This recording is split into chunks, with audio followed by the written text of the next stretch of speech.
মা, বনে গিয়ে এই বীজগুলো কোনো গরিব পাখিকে দিয়ে আসি, তাহলে গরিব পাখিরও উপকার হবে। হ্যাঁ মা, এটাই করো। তবে আগে ভালো করে দেখতে হবে যে কোন পাখি গরিব আর সৎ, তাকেই বীজ দিলে ভালো হবে। এসব বলে পরি ছানাকে নিয়ে পাখিদের বনের দিকে আসতে থাকে, আর এদিকে টোনা কাজ খুঁজতে ইগলের বাড়িতে চলে যায়। ইগল দাদা বাড়িতে আছো? কি হয়েছে রে টোনা, সকাল সকাল বাড়িতে এসে চিৎকার করছিস কেন? সকাল কোথায় দাদা, এখন তো 10টা পার হয়ে গেছে। আসলে বনে কোথাও কোনো কাজ খুঁজে পাচ্ছি না, তাই তোমার কাছে এলাম। তোমার জমিতে কোনো কাজ থাকলে করে দিতাম।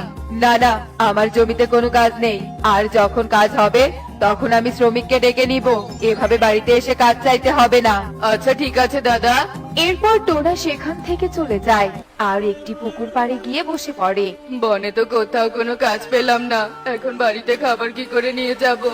হে সৃষ্টিকর্তা, তুমি একটা উপায় বের করে দাও। আমি কাজ না করলে যে আমার বাড়ির সবাইকে না খেয়ে মরতে হবে। মা, ওই পাখিটা খুব গরিব, দেখো না, কাজ খুঁজে না পেয়ে মন খারাপ করে বসে আছে। তুমি বরং ওই পাখিকে বীজগুলো দিয়ে দাও। হ্যাঁ রে মা, তুই একদম ঠিক বলেছিস। এই যে পাখি, তুমি তো কাজ পেয়েও করনি, আর এখানে বসে কাজ না পাওয়ার মিথ্যে অভিনয় করছো কেন? আরে পরি, কি সব বলছো? আমি মিথ্যে অভিনয় কেন করব? কি লাভ আমার তাতে? আমি কাজ পাইনি বলে খুব খারাপ লাগছে, তাই এখানে বসে একা একা মনের দুঃখ প্রকাশ করছি।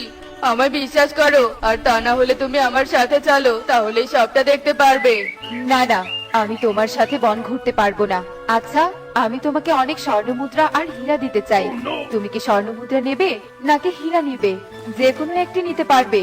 আমি তোমার স্বর্ণমুদ্রা হিরে কোনোটিই নিব না। অন্যের জিনিসে লোভ না করে আমি নিজে কর্ম করে খেতে চাই। সত্যি তুমি অনেক সৎ পাখি, তোমার মতো সৎ পাখিকেই আমি খুঁজছিলাম। এই নাও কিছু পেয়ারা বীজ, এগুলো জাদুর বীজ। এই বীজ থেকে যে গাছ হবে সেই গাছে অনেক মিষ্টি পেয়ারা ধরবে, যা খেতে খুব সুস্বাদু। তুমি বীজগুলো বাড়ির উঠোনে রোপণ করে দিও, তাহলে তোমার আর কাজ খুঁজতে হবে না, কারণ কয়েকদিনের মধ্যেই গাছে পেয়ারা ধরবে। সত্যি পরি, তুমি অনেক ভালো, আমাকে কাজ দিয়ে আমার বড় উপকার করলে। তবে একটা কথা, তোমার উঠানে আমার জন্য একটা পেয়ারা গাছ রেখে দিও।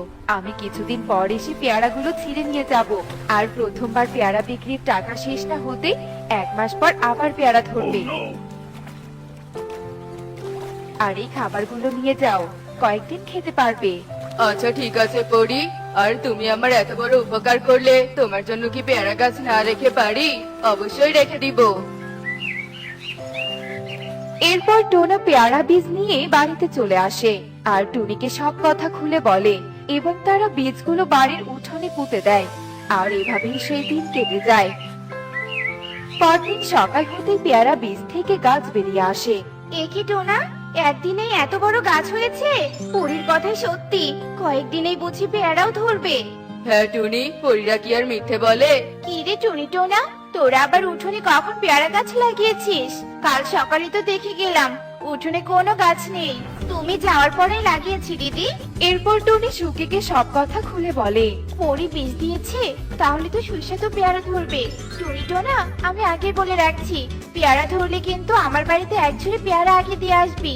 যত দাম নিবি আমি তাই দিব। আচ্ছা ঠিক আছে দিদি, দিয়ে আসবো। এরপর সুখী সেখান থেকে চলে যায়, আর এভাবেই কয়েকদিন কেটে যায়। আর টোনার উঠোনে পেয়ারা গাছে অনেক পেয়ারা ধরে।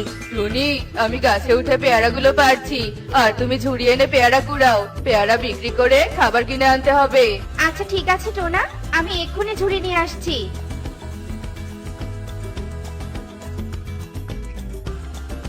বাজার থেকে কি কি আনতে হবে বলো তাড়াতাড়ি। চাল, ডাল আর একটা বড় মাছ নিয়ে এসো। কতদিন থেকে মাছ খাওয়া হয় না, আমি এখন সুখী দিদিকে এক ঝুড়ি পেয়ারা দিয়ে আসি। আচ্ছা ঠিক আছে টুনি।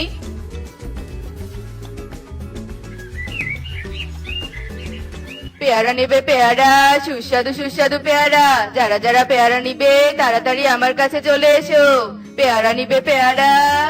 জোনা, একটা পেয়ারা দে তো, খেয়ে দেখি কেমন। তুই আবার বিক্রি করার জন্য মিথ্যেও বলতে পারিস। না না কালু দাদা, আমি একদম মিথ্যে বলছি না, বিশ্বাস না হলে খেয়ে দেখো। সত্যি তো টোনা, পেয়ারাগুলো খেতে খুব সুস্বাদু। আমাকে 2 কেজি পেয়ারা দে তো। এই নাও দাদা 2 কেজি পেয়ারা। এরপর কালু টাকা দিয়ে সেখান থেকে চলে যায়। আর এভাবেই কিছুক্ষণের মধ্যেই টোনার সব পেয়ারা বিক্রি হয়ে যায়। তারপর টোনা বাজার খরচ নিয়ে বাড়িতে চলে আসে। টুনি, আজ 1 ঝুড়ি পেয়ারা অনেক টাকা বিক্রি করেছি। গাছে তো আরো অনেক পেয়ারা আছে, সেগুলো বিক্রি করলে বেশ ভালো টাকা পাওয়া যাবে। তাই নাকি টোনা? তাহলে তো আমরা অনেক ধনী হয়ে যাব। আর টোনা, আগে সুন্দর একটা বাড়ি বানাবো কিন্তু। গাছের পেয়ারাগুলো বিক্রি করি, তারপর দেখা যাবে। আর পরীর জন্য ওই পাশের গাছটা রেখে দিয়েছি। ওই গাছ থেকে একটা পেয়ারাও ছিল না যেন, কারণ পরী পুরো 1 গাছ পেয়ারা চেয়েছে। আচ্ছা ঠিক আছে টোনা। এসব বলে টনি রান্না করতে চলে যায়। আর এভাবেই সেই দিন কেটে যায়। বনে টোনার গাছের সুস্বাদু পেয়ারার কথা পুরো বনে ছড়িয়ে পড়ে। আর দূর দূরান্ত থেকে পাখিরা এসে টোনার বাড়িতে ভিড় জমায় পেয়ারা নেয়ার জন্য। আর এভাবেই আরো কয়েকদিন কেটে যায়। টুনি, আমি তাহলে আজই বাড়ি বানানোর জন্য মিস্ত্রিকে ডেকে নিয়ে আসি। হ্যাঁ টোনা, যাও।